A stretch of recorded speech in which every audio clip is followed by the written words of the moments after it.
My name is Grace Thompson. I'm 72 years old.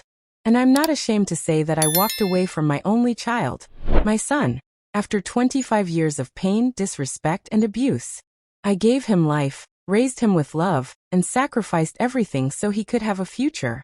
But in return, he gave me bruises, broken hearts, and silence where there should have been love. The last day I saw him, he raised his hand to strike me again. He didn't even hesitate. But this time I didn't flinch. I didn't cry. I didn't beg. I looked him straight in the eye and said, "This is the last time, James. I'm done." He laughed like he always did when I said things like that. Like I was joking. Like I was weak. But what he didn't know was that this time, I had already made up my mind. I turned around, walked into my small bedroom, grabbed the old leather bag I'd kept hidden under the bed for years, and quietly packed the few things that belonged to me.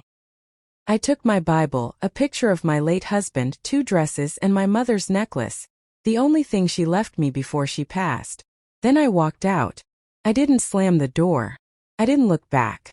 I didn't even wait to see if he would stop me. I just walked away with my head held high. I didn't know where I was going. I didn't know what tomorrow would look like. But I knew I was never coming back. Never. But before I tell you what happened after I walked away, let me take you back to how it all began. How a mother's love was slowly crushed, year by year, until it almost disappeared. I was only 21 when I lost my husband, David. We had only been married for 3 years. He died in a car crash on his way home from work. I was 3 months pregnant at the time. Losing him shattered me. But when my son was born, I held him in my arms and promised myself that I would live for him. I named him James after his grandfather. He was so small, so quiet, and so serious. Even as a baby, he rarely cried. He would just lie there and stare at me with wide eyes like he was studying the world already. I thought he was special. We had nothing. No family wanted to help, and I had to fight to survive. I washed people's clothes, cleaned houses, sold vegetables in the hot sun, and even worked night shifts in a factory. I would go to bed hungry just to make sure James had food. I didn't care about my own comfort. All that mattered was giving him a chance. When he was 7, I remember saving for 3 months just to buy him a bicycle. He looked at it and said, "It's not even new." My heart dropped, but I smiled and said, "One day, I'll buy you a new one." That day never came. The money was always needed for something else: rent, school fees, medicine. Life kept asking and I kept giving. As James grew older, he grew colder. By the time he was a teenager, I barely recognized the boy I once rocked to sleep. He started shouting at me for small things. Burnt rice, missing socks, the way I walked too slowly. I thought maybe it was just the teenage years. That he was angry about not having a father. That maybe I hadn't done enough. But then the shouting turned into pushing. And the pushing turned into slapping. The first time he slapped me, I dropped a glass bowl I was washing. I looked up at him in shock, and he said, "Clean that up." He was 16. I didn't tell anyone. Who would I tell?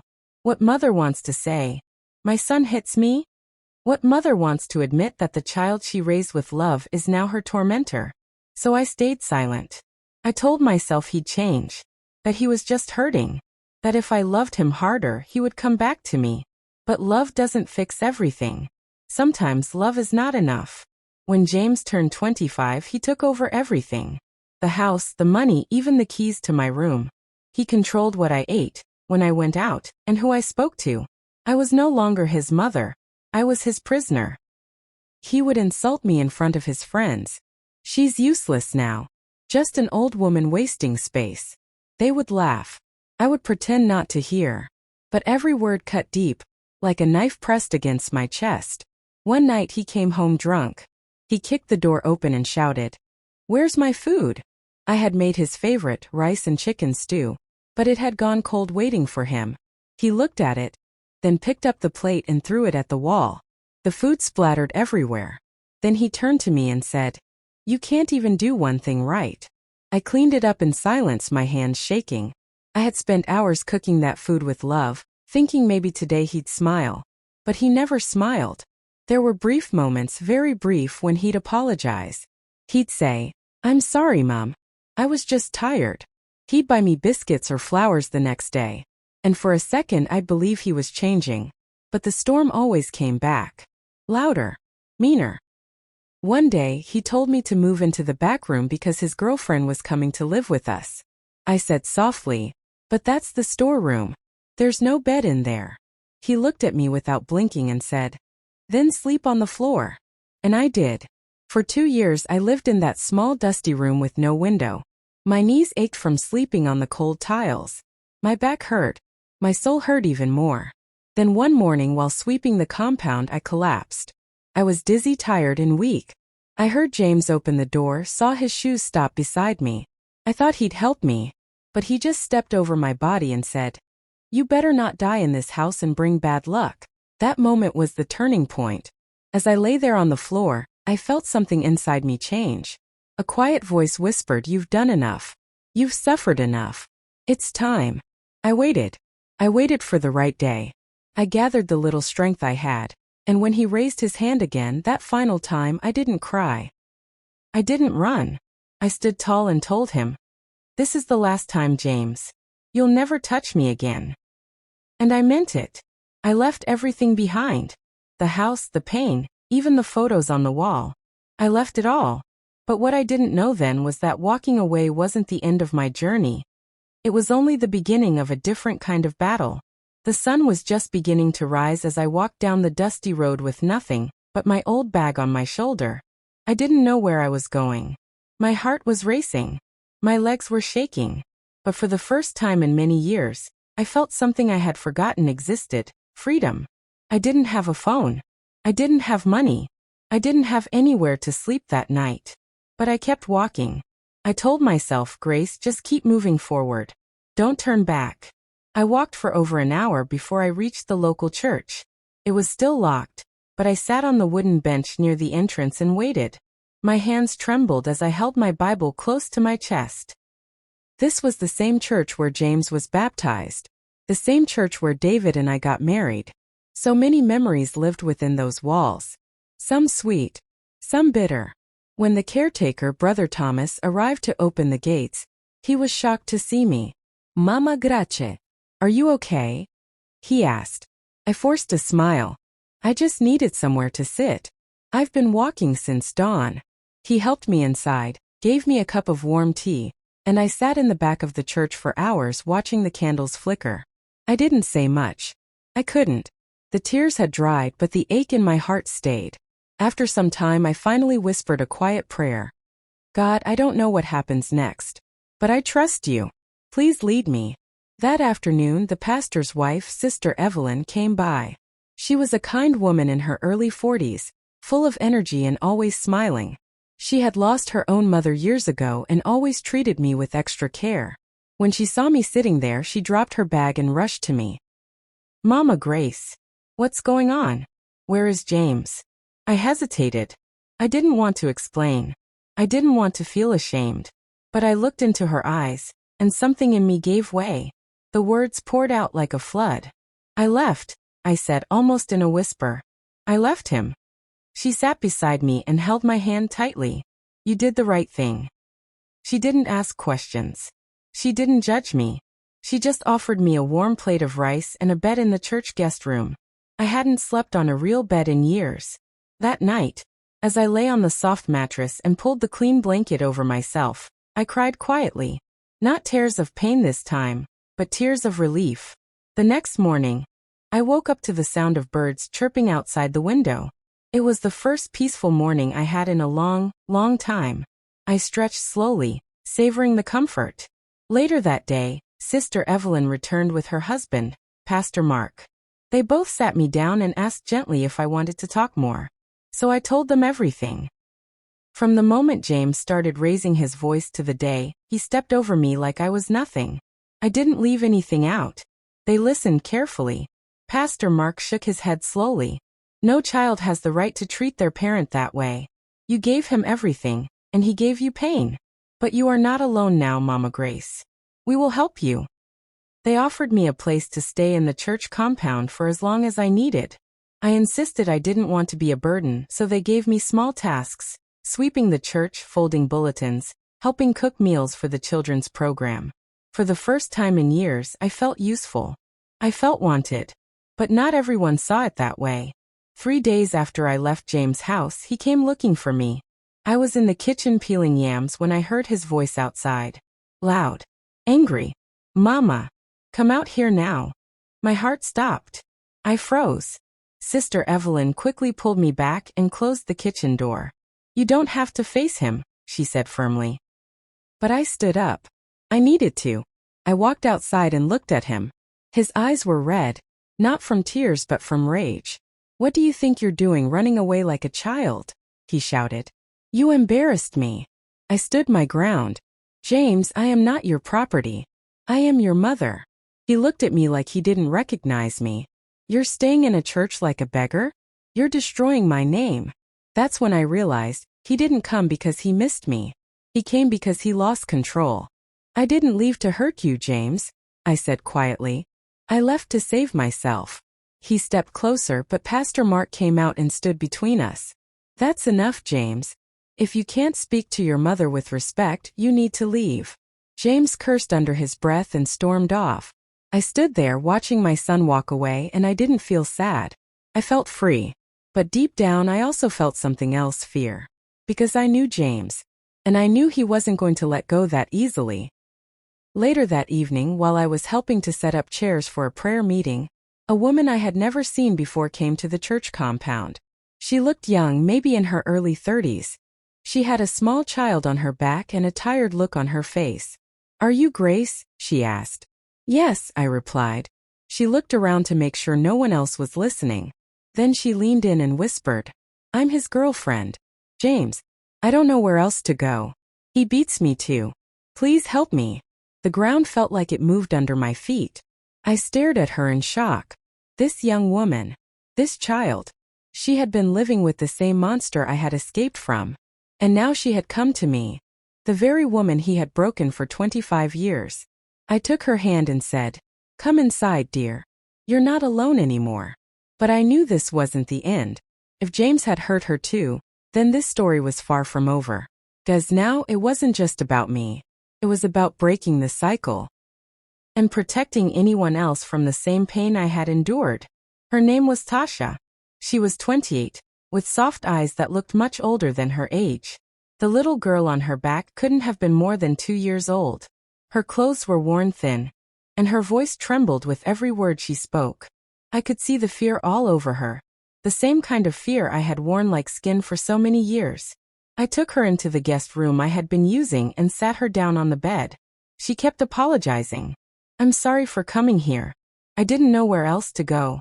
I couldn't take it anymore. I placed a hand on her shoulder. You don't have to apologize. You're safe now. She looked around the small room. He told me you were mad. That you were always angry, always complaining.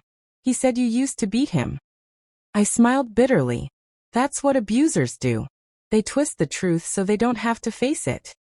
She sat silently for a moment, then looked down at the sleeping child in her arms. I didn't believe him. Not completely. But I was scared to ask questions. And then he started doing the same things to me. First shouting, then pushing. Then he slapped me one night while our daughter was crying. That's when I knew. I had to run. The pain in her voice was raw. It brought back so many memories I had buried deep. I wanted to cry with her, but I couldn't. I had to be strong, for her now. That night, we gave her food, a clean dress, and a blanket. Pastor Mark said she could stay for as long as she needed. Sister Evelyn helped bathe the baby while I sat quietly on the edge of the bed, watching the two of them, mother and child, holding each other close in the quiet safety of the church. But I couldn't sleep, because I knew James. I knew he would come back, and he wouldn't be calm. The next morning, while we were cleaning the churchyard, a car pulled up just outside the gate. It wasn't James, but I recognized the driver. It was his friend, Victor. The same one who used to drink with him and laugh at his cruel jokes. He stepped out, looked around, and called my name. Mama Grace. I didn't answer at first. My hands froze around the broom. He walked closer. James sent me. He says you took his woman and his child. He says if you don't send them back, he'll come here himself. I stared at him. Did he also tell you he used to hit me? That he left me in a back room like a slave?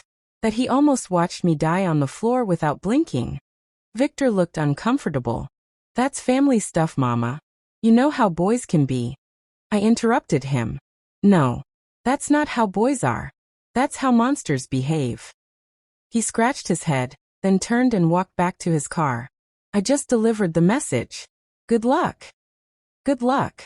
As if this was a game. That night, the church leaders called an emergency meeting. Pastor Mark, Sister Evelyn, 2 elders, and I sat in a circle in the prayer room. They were worried. Not just for me but for Tasha and her child. This is not just about running away anymore, one of the elders said. This man is dangerous. We need to inform the authorities. I hesitated. Something inside me still felt heavy at the thought of calling the police on my own son. But I looked at Tasha sitting quietly in the corner, gently rocking her child. I had once thought James would grow out of his anger. That love would change him. That time would fix what was broken. But time didn't fix it.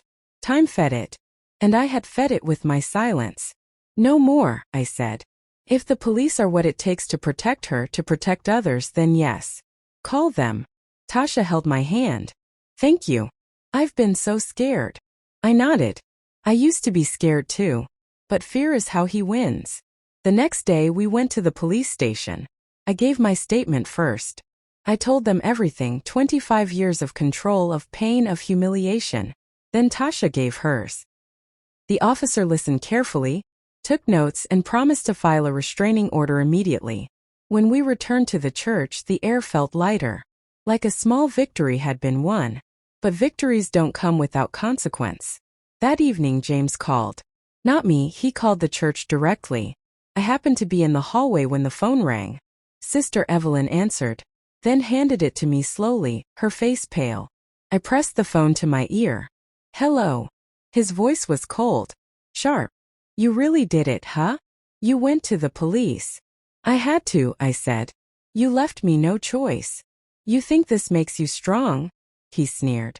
You think strangers can protect you from me? No, iraplia sufli. But God can. He laughed bitterly. You're dead to me. Both of you. Then the line went dead.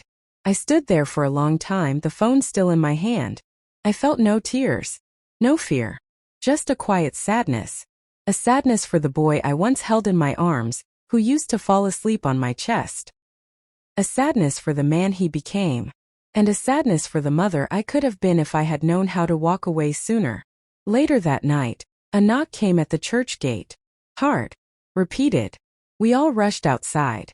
One of the elders cautiously opened the gate. A young man stumbled in, covered in blood. It's James, he gasped. He attacked someone. I think he stabbed his own friend. They're saying he's gone mad. I felt the ground spin beneath me.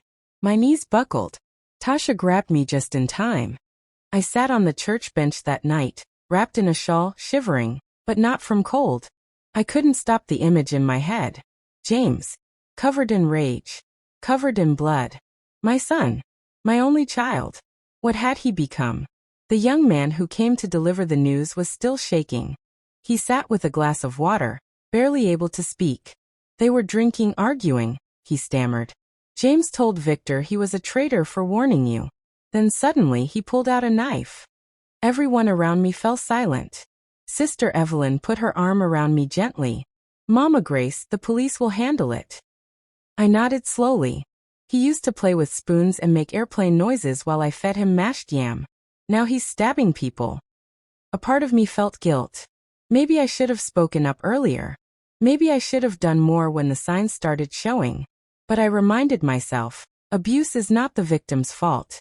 That includes the mother too. By morning, the news had spread like wildfire through the neighborhood. Everyone had something to say. Did you hear? Grace's son attacked his own friend.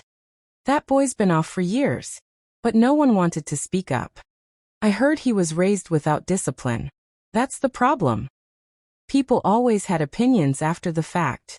But no one had offered help when I was limping through the market, pretending I'd fallen by accident. No one had knocked on my door when they heard shouting at night. The world only watches. It rarely steps in. Later that day, The police came to the church to ask me questions. They told us James had been arrested in an abandoned compound hiding. Victor had survived but was in the hospital with deep wounds. They promised to investigate fully and take it to court. I thanked them, but deep down my heart was still heavy. That night, while everyone was asleep, I sat outside under the moonlight. Tasha came and joined me. She was quiet at first, then she said, "I think I'm pregnant again." I turned to her, shocked. "You're sure?" She nodded slowly. "I've been feeling sick every morning. Late by 2 weeks now. I haven't told anyone. I was scared. What if it's another girl? What if he comes for us again?" I took her hand. "Tasha, that child inside you has nothing to do with the sins of its father. You are not alone. You hear me?" Tears streamed down her face. "How did you survive it for so long?" I looked up at the stars. By forgetting myself. By believing things would change. By thinking love was enough. But now I know better. I survived because God still has something for me to do. And you too. We sat there for a long time in silence. 2 women, 2 mothers, both broken by the same man. But still breathing. Still standing. The next few weeks passed slowly. James was officially charged and denied bail. Tasha's pregnancy was confirmed at a local clinic. And the church community began rallying around her. Some brought clothes for the baby, others offered support. A few even gave her small jobs. Selling snacks, washing clothes so she could start earning on her own. She began to glow. For the first time she laughed, a real laugh. Her daughter, little Naomi, started playing freely with the church kids. The change was beautiful to watch. One afternoon, while I was watering the small garden behind the church, a woman I didn't recognize walked up to me. "Are you Grace Thompson?" she asked. "Yes," I replied, wiping my hands on my wrapper. "I'm James's aunt. His father's sister. My name is Ruth." I hadn't seen her since David's funeral over 4 decades ago. She looked older now, thinner with tired eyes. "I came because I heard everything," she said. I'm sorry." I didn't answer. "I abandoned you after David died," she continued. "I thought you'd be fine. I didn't know you were struggling so badly. I should have helped raise James. Maybe things would have turned out different." I looked at her and said calmly, "Maybe, maybe not. But thank you for coming." She took a deep breath. "I want to help now. Not just you. The girl, the child, whatever you need." Her offer surprised me. After years of silence, people were suddenly offering help. But I'd learned something in those silent years. Sometimes the kindness that comes late is better than no kindness at all. We accepted her help.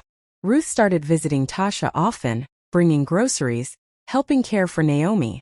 She also told me something I didn't expect. James's father, David, he had a temper too. I froze. He hid it well, but as a boy, I remember how he used to shout at your mother. Sometimes he'd break things when he was angry. When he married you, I thought maybe love would calm him down. But maybe James got more from his father than just his name. That truth sat like a stone in my chest. The cycle. It had started long before me. But now, I had the power to break it. One Sunday morning, the pastor called me up in front of the congregation. I didn't like attention, but he insisted. "Mama Grace," he said into the microphone, "is a living example of what it means to stand back up after life knocks you down. She raised a son alone, suffered in silence, but now she's found her voice." I stood there quietly. Then I spoke. "I don't tell my story for pity. I tell it so someone out there, somewhere, will know that pain doesn't have to be permanent. That walking away is not weakness. That love should never feel like fear." The church clapped. Tasha wiped her tears. Even Ruth stood with her hands folded, nodding. But just as I stepped down, a man rushed into the building with panic in his eyes. "Pastor, there's a fire at the church quarters. One of the rooms." Everyone stood up. I turned to Tasha. Her eyes widened. Naomi. She had been sleeping there. Without thinking, we all ran outside. The thick smoke rose from the back of the building, black and choking. Screams echoed as people gathered buckets and ran toward the flames. I dropped everything and sprinted, my heart pounding. Because deep down, I knew who had done this. The smoke was thick, black, curling through the air like a monster let loose. People screamed. Buckets clanged against each other as the church members scrambled to put out the fire. My legs carried me faster than I thought they could, through the side path, around the building, until I reached the burning guest quarters. That's where Naomi had been sleeping. Naomi! I screamed, my voice breaking. Tasha, where is she? Tasha stumbled behind me, coughing and crying. She was in the room. I just stepped out to get water. I thought. She didn't finish. She just ran. But before she could enter the smoke-filled doorway, two young men from the church pulled her back. Don't go in there. It's not safe. She's in there. Tasha sobbed, struggling in their arms. My baby. My baby's inside. I couldn't think. I couldn't breathe. But I knew one thing. I wasn't going to stand there and lose another innocent child. I pulled the edge of my wrapper over my mouth, bent low and rushed in. The heat hit me like a wall. My eyes burned. My lungs screamed. But I kept going, feeling my way through the hallway. The smoke made everything blurry. I stumbled over something, maybe a chair, maybe a box, but I got up and kept crawling, praying with every breath. God, please, not the child, please. Then I heard it. A soft cry. Weak but alive. I followed the sound, dragging myself across the floor until my fingers touched something warm, soft, moving. Naomi. She was curled under the bed, coughing, whimpering. I grabbed her and held her close, wrapping her tiny body in my shawl. I turned around, but the smoke was worse now. I couldn't see the door anymore. The fire roared behind me, blocking the way we came. Help! I shouted, barely able to lift my voice. We're in here. Then, like a miracle, someone burst through the side wall, a firefighter. He must have come in through the window they'd broken outside. He grabbed us both and rushed us out through the smoke. When we got outside, people cheered and cried all at once. Tasha fell to her knees when she saw Naomi in my arms, wailing with joy and pain. She's alive. Oh God, she's alive. I handed Naomi over and fell to the ground, coughing hard. My chest burned. My arms shook. But I didn't care. She was alive. Later that night, after the fire had been put out, we sat quietly in the church hall. Everyone was shaken. The guest quarters were destroyed. Most of the belongings inside were gone. But no lives were lost. And that was the mercy. The police came shortly after. They asked questions. Took notes. But I already knew the answer. This wasn't an accident. The back window had been broken from the outside. A bottle with gasoline residue was found near the wall. It was arson. Deliberate. And we all knew who had done it. James. I sat in silence, staring at the ashes where we had once found peace. My hands trembled, not from fear but from rage. Not at him, but at myself for once again underestimating how far he could go. The officer came to me.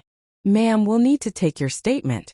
And we may need you and the young woman to testify in court when the charges are filed.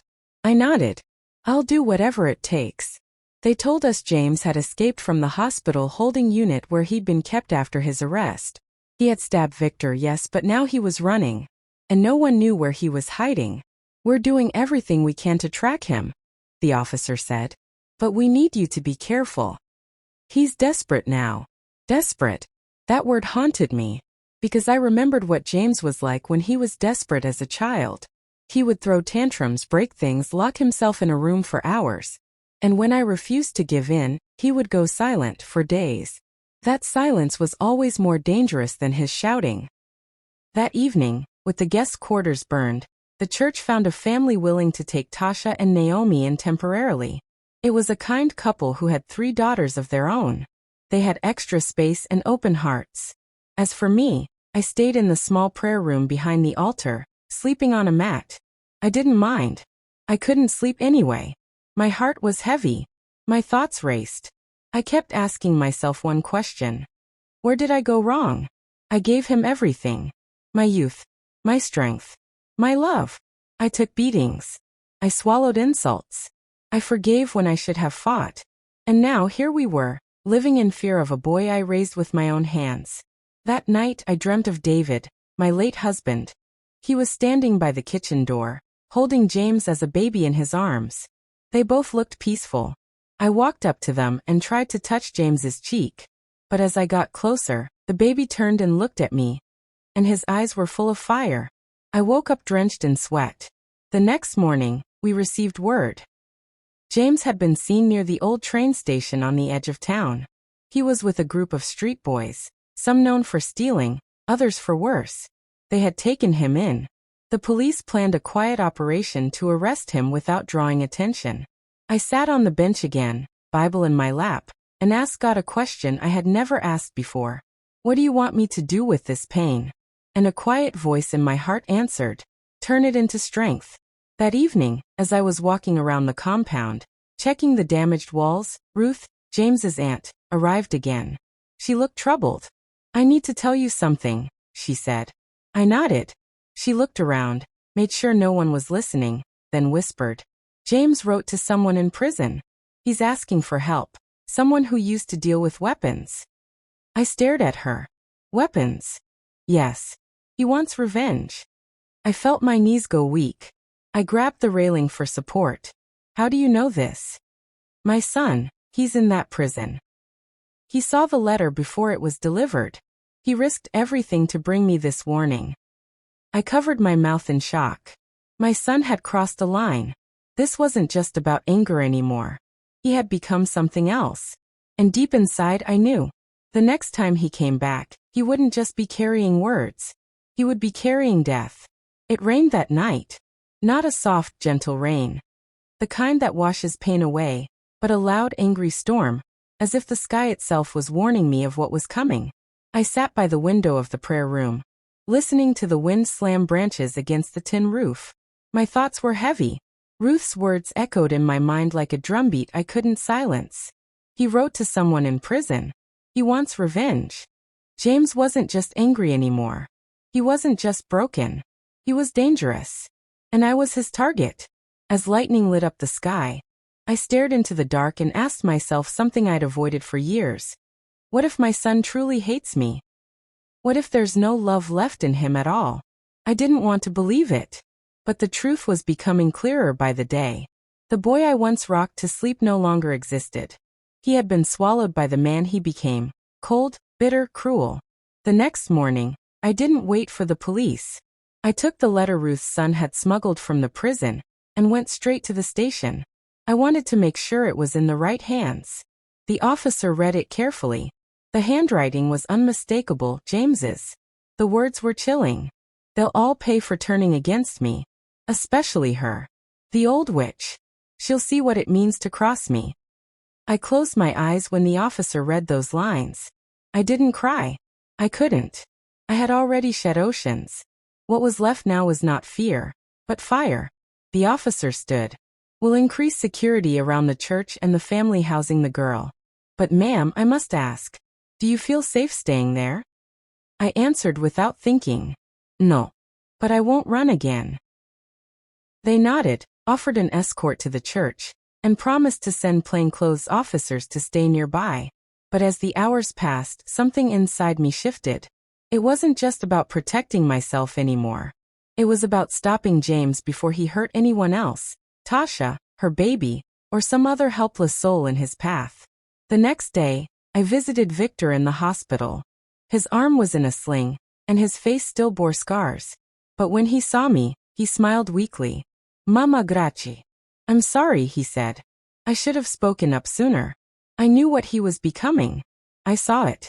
I pulled a chair beside him and held his hand. You tried to warn me. That alone saved our lives. He swallowed hard. He's gone now. That's not James anymore. That's something else. I nodded slowly. I know. Victor's voice lowered. He was asking around about a man named Tanko. Someone from the old neighborhood who makes weapons from scraps. The kind of man who doesn't ask questions. The name chilled me. I remembered Tanko from years ago. He was a welder who turned junk into crude weapons. He had once been arrested for building makeshift pistols. James was going deeper into the dark. That evening, I sat with Pastor Mark and Sister Evelyn. We made a decision.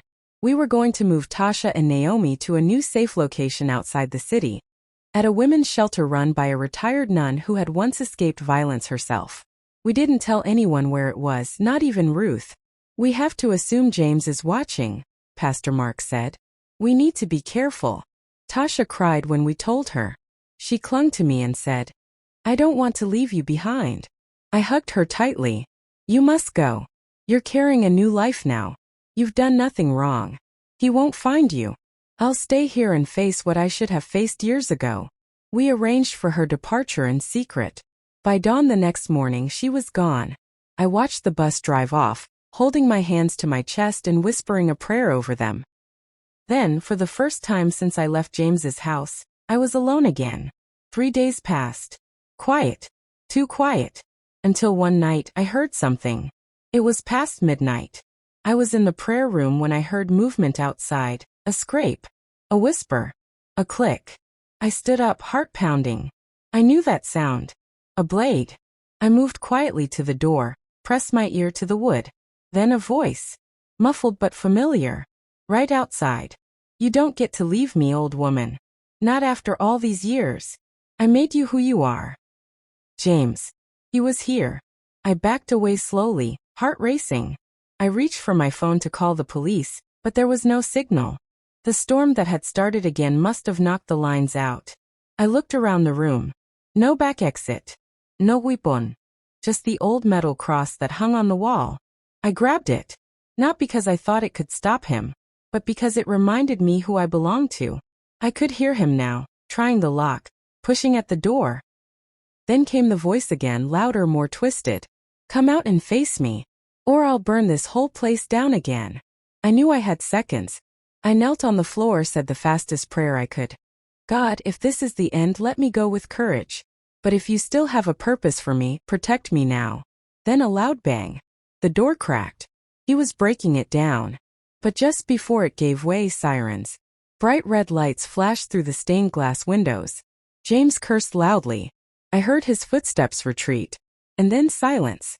Moments later, officers burst in through the back door. He ran through the side, one shouted. We've got him on foot. I collapsed into a chair, shaking, the cross still clutched in my hand. Outside in the pouring rain I heard a shout. Then a struggle. Then handcuffs. It was over. They brought him in, soaked, wild-eyed, still cursing, trying to twist out of their grip. But this time there was no escape. No excuses. No one to lie for him. No one to silence me. I stood, stepped outside into the rain, and faced him. He looked at me with hate burning in his eyes. You ruined me. I stared back, calm. No, James. You ruined yourself. The officers pulled him away, their boots splashing in the muddy ground. And just like that he was gone. The son I once raised was now a prisoner. But I was finally free. Or so I thought. Because what came next wasn't just healing. It was the weight of everything I had buried for 25 long years, finally rising to the surface. The day James was taken away in handcuffs, something inside me broke, but not in the way you might think. It wasn't sadness that consumed me. It wasn't relief either. It was something else. Grief. Not just the grief of a mother losing her son, but the grief of a woman realizing she had spent more than half her life carrying pain that was never hers to carry. I stood in front of the church building as the rain faded, watching the mud wash over the broken path James had run through. The officers had already driven off. The others had gone inside.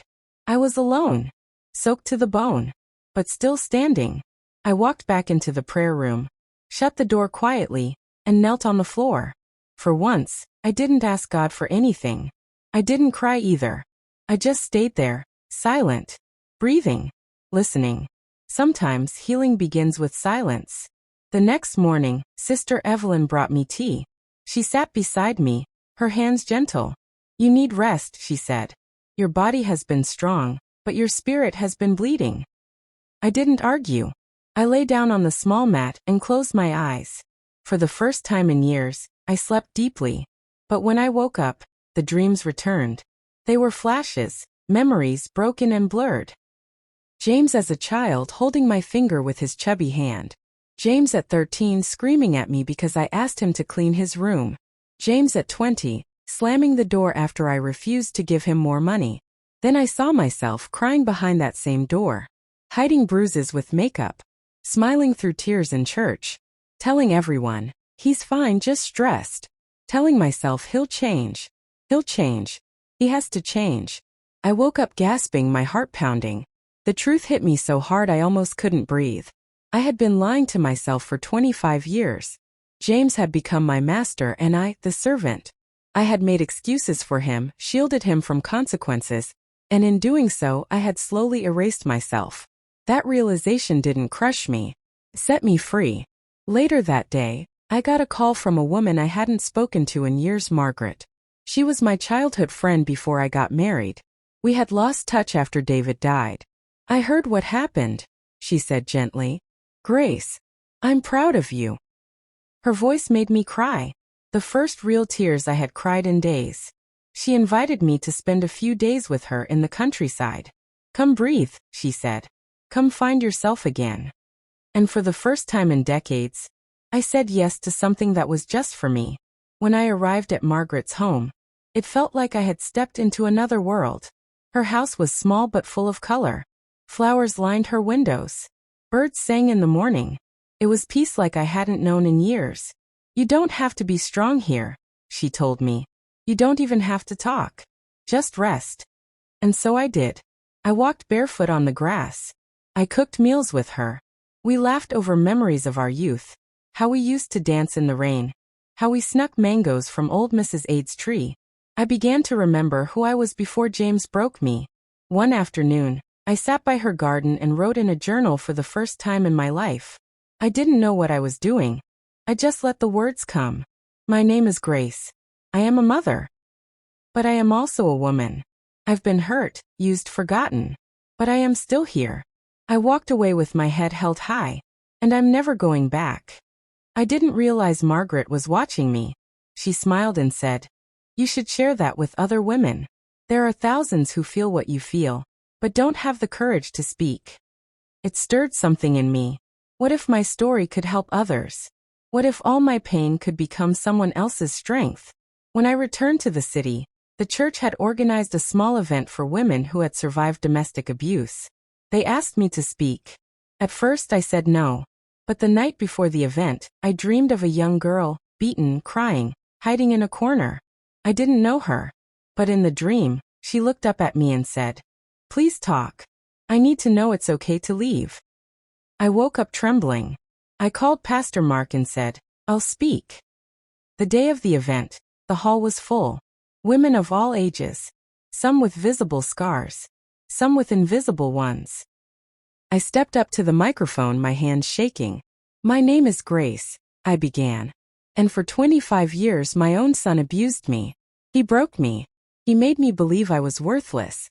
But I am here today alive. And free. Gasps. Silence. I told them everything. The slaps. The threats. The burning house. The police.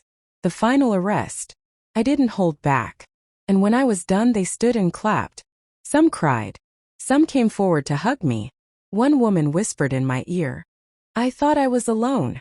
That night I knew what my new purpose was. I wasn't just a survivor. I was a messenger. A builder of broken spirits. I started holding small weekly gatherings at the church for women. Mothers, daughters, wives, who needed a place to be heard. We called it the quiet room. It became a safe space where voices that had been silenced could rise again. Each week we shared stories. We wept. We prayed. We laughed. We healed. But just as my life was beginning to take shape again, something happened. One Sunday afternoon as I returned from the market, I found a note slipped under the church gate. The handwriting was rushed, shaky, but familiar. I didn't send the fire. I didn't plan the knife. Someone else did. I'm not the only one who wanted you gone. Look closer. It wasn't signed. No name. No address. But my heart froze. Because I recognized the curve of that J. It was James. And the message wasn't just a confession. It was a warning. What if someone else had been pulling strings behind the scenes? Someone even more dangerous. I stared at the note for a long time. My hands trembled, not from fear but from disbelief. James claiming he wasn't the only one?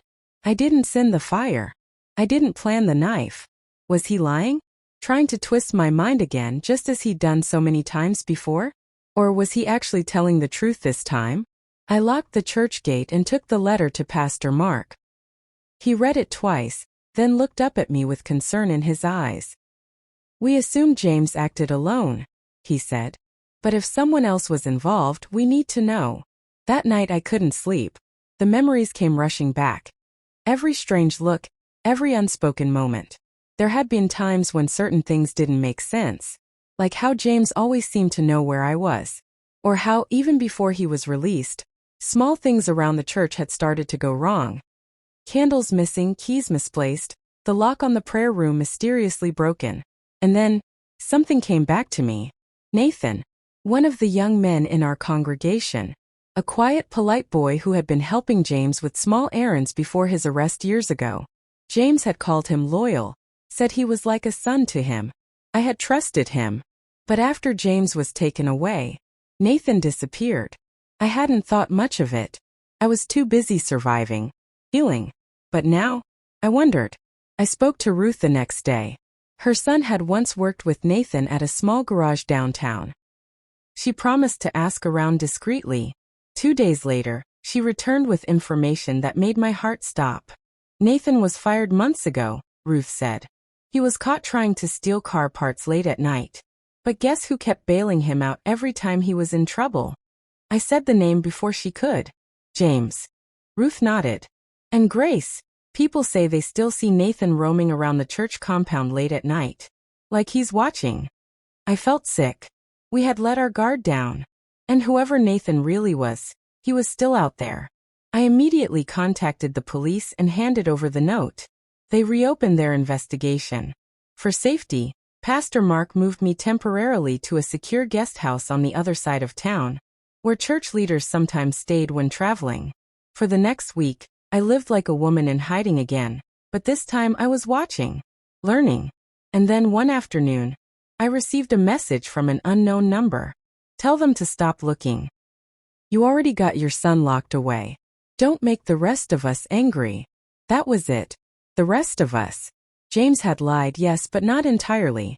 He was part of something darker. And now I was getting too close. I refused to be silenced. I went public. At the next women's meeting, I stood before the group and shared everything. The new threats, the note, and the growing belief that James had help. "Let me be clear," I said. "They tried to burn me. They tried to silence me. But I am still here. And I will not be afraid anymore." The women stood with me. In tears. In prayer. In power. One woman, Angela, stood and said, "We are all Mama Grace. If they come for you again, they'll have to come through all of us." And in that moment I realized something profound. What James tried to destroy, he had only made stronger. He tried to break me alone. But now I was no longer alone. Days turned into weeks. The investigation continued. Police began tracking Nathan's last known locations. I stayed alert. But I also stayed bold. I reopened the quiet room. We held candlelight vigils. We taught self-defense classes for young girls. And on the 1-year anniversary of James's arrest, I lit a single candle outside the church gates. Not in mourning, but in victory. That night, I wrote in my journal one last time. I walked away from my son after 25 years of abuse. And I did not break. I rose. I built. I healed. And I never looked back. The pain was real. But so is my strength. My name is Grace. And I finally know who I am. To every woman, every mother, every silent warrior out there, don't let pain define you. Don't let fear keep you. You can survive. You can walk away. And when you do, walk tall, with your head held high, and never look back. Subscribe to Grandma's Story YouTube channel for more fascinating, emotional, and inspiring stories that will touch your heart and remind you of the power of resilience.